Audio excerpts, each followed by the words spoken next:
show the final position, because if I'm blundering it, as much as I'm the lowly international master of this duo, I'm assuming some people in chat also want to see a quick breakdown. Because when I saw rook c7, of course I saw the idea, Robert, to show black can't take because white gets a queen with check.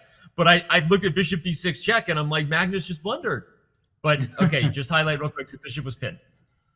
Won't let me do it. Those bugs. Nope, that bishop is pinned. And that's a great move by Magnus to pin the bishop and then win the game on the clock as well as on the board. So Magnus takes the first game.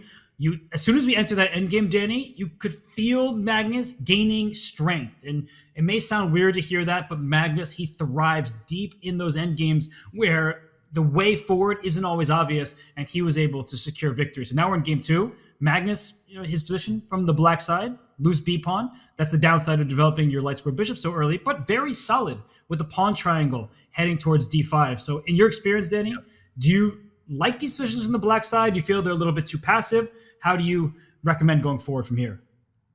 Well, I like these positions for the black side, especially with the dark square bishops having already been exchanged, because white played this, it's not a London, but this bishop f4 development, there are like these weird transpositions where there's tricks, and as long as you don't have tricks coming to the b7 pawn, or in sometimes the queen on c7 gets tender. There is still rook c1 coming, by the way. But usually if you can't be punished for the time you lost of developing the light square bishop on b7, then black is usually very happy because the bishop is outside the pawn chain instead of being bad. The dark square bishops are gone, which gives black a little more space than you normally have. So look, objectively, white's a teeny bit better. We're on move 10 here, but I like this. I like this as an approach for Magnus here. Yeah, he's trying to force Argent to beat him with small positional advantages.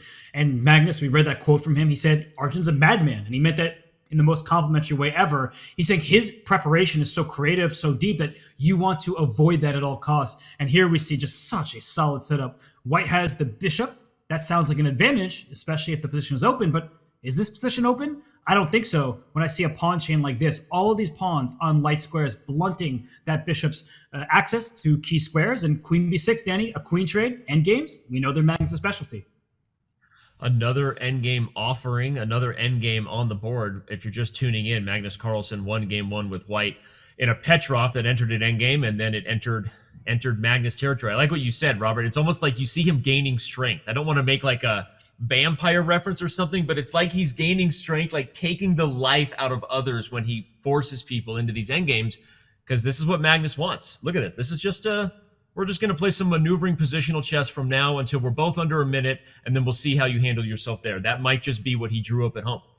And when you're in a tournament and you see a position like this, how do they describe it? It's just a position, and that's what Magnus wants. He does not want to get into that home cooking. He does not want to see Arjun unleash that inner beast. He may have had a smile on the graphic, but he is not someone who is going to just be kind at the chessboard. And oh my goodness, Danny, are we playing checkers over here? Because I see lots of pawns on light squares. No one likes checkers here. This is not checkers.com. I hate you, Mr. No, kidding. Checkers, great people.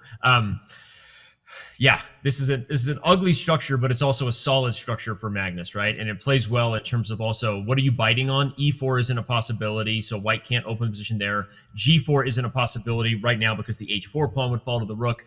So it's a closed position, slightly favoring Magnus's 2 knights, and he's just sort of controlling all the breakthroughs. Yeah, and this bishop, I mean, for the moment, I'm going to give it one of these because it's kind of a dead piece. It's staring into a wall of pawns. So I think that there's going to be a lot of work for Arjun to do to free that bishop up. And speaking of freeing up pieces, Danny, A5, A4, let's develop this rook on its starting square. The other thing is that Magnus, well, the first game I think was much closer until both sides got under a minute. This game, Magnus has flexed an early time advantage. And if the trend continues, you see it. We're kind of assuming that it might have been a drawn-up plan at home to just take a very positional approach. That quote that Magnus gave about Arjun, just to remind everybody of the storylines coming into this matchup, Robert, Magnus called Arjun a madman, said he wants to play every game to win, but he also highlighted that Arjun is very well prepared, right? And that's a call-out that matters because it's another reason why Magnus is going to maybe try to avoid opening theory, not going to let Arjun flex whatever preparation he's doing at home. And what's happening here is it's a closed position, which means it takes time to come up with plans. Magnus undoubled his pawns. Arjun's still saddled with these double B pawns that later can potentially be targets. And if this knight moves back, don't be surprised if G5 happens and G4 with a complete light square bind against a poorly placed light square bishop. You know what White's best move is in some of these positions? putting that bishop on a square like A3 or C3 or somewhere on the dark squares. But that can't happen. That's not how chess works. And Danny, I think of all players on the planet, Magnus Carlsen, he knows how these pieces move. He knows how chess works. I have a really funny story about someone who tried to switch their bishop to a different color in a game, but we're not gonna talk about that right now. long ago in a scholastic chess universe, far away. But yeah, I mean, it's that bad of a situation, because if that bishop were a dark squared piece, it'd be a very different game. All right, here it comes G4. Mm-hmm. So Arjun is creating opportunities there on the king side. Ooh. And I thought Magnus would just play G6 just to keep everything nice and together, but he plays G5, and now the knight's on the rim with check, so that's the annoying thing for black. But Danny, giving Arjun credit, I mean, he is handling things pretty well for now, and he also has a plan all of a sudden. There's pawn tension. He could take on F5 and on D5 and try to open up some lines. The bad news earlier was that if CD5, there was always E takes D5, and the rook wouldn't gain access to an open file. But if this king steps back, and this capture happens on F5, and then this capture happens on D5, suddenly we see a rook gain access to this C7 square. But he took on D5 first. I guess pawn takes with the E pawn. I was going to say, or the other move order, because this is kind of nice. Now when he takes F5, you force the king up, and there might be tactics in the air. I know that Danny voice. Arjun had planned. And that Danny voice is like, where is it? I sense there's something here. Arjun Erigaisi. Okay, oh, there it F3, is. There you go. There it is. Note, everyone, you can't take the knight, as Robert's highlighting, because white takes on E4 with check, and then you win the rook on the next move. That's a discovery waiting to happen. And now this is coming to life. Arjun has found a way to create some problems for Magnus on the king side. I mean, what's with this king on F5? You don't want that up there. And that's king is running back to E6. But here's the big question, Danny. E4, that's a move you play to open up the center of the board against the king. But then that D4 pawn feels a little bit loose. White doesn't have pawn chains. Pawn chains are great when the base of the pawn chain is safe. And guess what? This pawn on B7, very safe defending this pawn chain here. White, on the other hand, doesn't have pawn chains. And look at Magnus go. He's attacking some of these central pawns. Now maybe B4, those on the board with rook H4, because you just undefended your own rook. Okay, no, Arjun doesn't go for it. Maybe the rook on A8 is kind of stuck anyway, so we can come back to that tactic. But I'm not surprised to see E4 from Arjun despite the risk, right? He is a madman. He wants to win. He's made this one spicy rather than allowing the mutual time pressure, Robert, where Magnus grinds him down like he did in game one. Objectively good chess. E5 could happen in the near future, gaining access to his F5 square. Black may consider bringing a rook to H8 to go all the way down to H2 with check, but that actually doesn't have a knockout to follow, right? The king slides back to G1 and the bishop defends. So before you bring your rook to H8, you have to be certain it's the correct decision, because as you mentioned, Danny, very astute, that A5, that's a huge target in the position. So rook H8, I would play that in a bullet game, but I actually am not sure if it delivers what you are hoping for.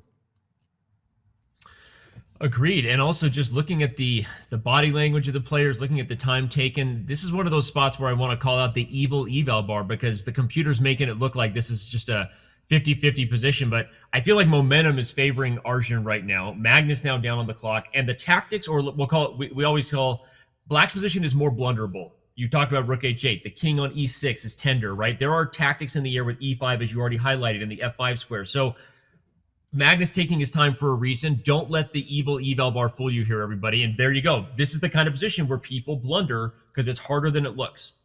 And we see why. The pawn captured on D5. Is this king? I know I made a king of the hill reference earlier, but come on. The king on D5 in this position is asking to get checkmated. And if you take back with the pawn, not only does this rook gain an open file, the other rook gains the E file. So king takes D5. I think that was out of necessity. So Danny, where is it? Where is the punch from Arjun?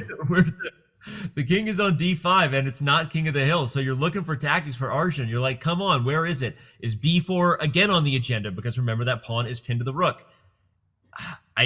Magnus is walking into the face of danger here. There has to be a tactic for Arjun. And he plays bishop c4. The pawn on d4 was untouchable because of a check down the d file, winning the knight on d7. So it said the king, it tucks its tail between its legs and runs away. But how quickly can it run? Danny, knight e4 check. We might see a knight coming into d6. The whole queen side might collapse. Let's go, Arjun. If you can find knight e4 check, I think that's the move. And okay, rook f1, also really interesting that the rooks are working together to create a surprisingly very quick mating net against Magnus's king. Love that move, rook f1. The restraint, not to give a check, not to take a pawn, but instead open up the possibility of a discovered check. And as you're pointing out, if you take here, that black king is in trouble. It's in the wrong location. So Magnus, he decides to bring his king to g6. But how does that stop the plan if Arjun simply takes the pawn and then delivers a check on the 6th mark next? Yeah, it looks like it's moments away from collapsing. Rook e6 check first is even interesting to get the king back to the f file, and he goes for it. And that was the idea, because note the king has to go to f7. Otherwise, there were all kinds of threats like f4 check or whatever. But this looks really dangerous. You're attacking the knight. You're threatening to take on g4 with check. And the king goes to e8 because it went to e7. Just to point out, there was a fork, a check protecting this rook and attacking this rook back on h4. So the king had to go back to its starting square. Danny, it's looking really nice for Arjun. His king is safer. His pieces are more active. But Arjun, he has to find the correct continuation. Otherwise, Magnus may be able to survive.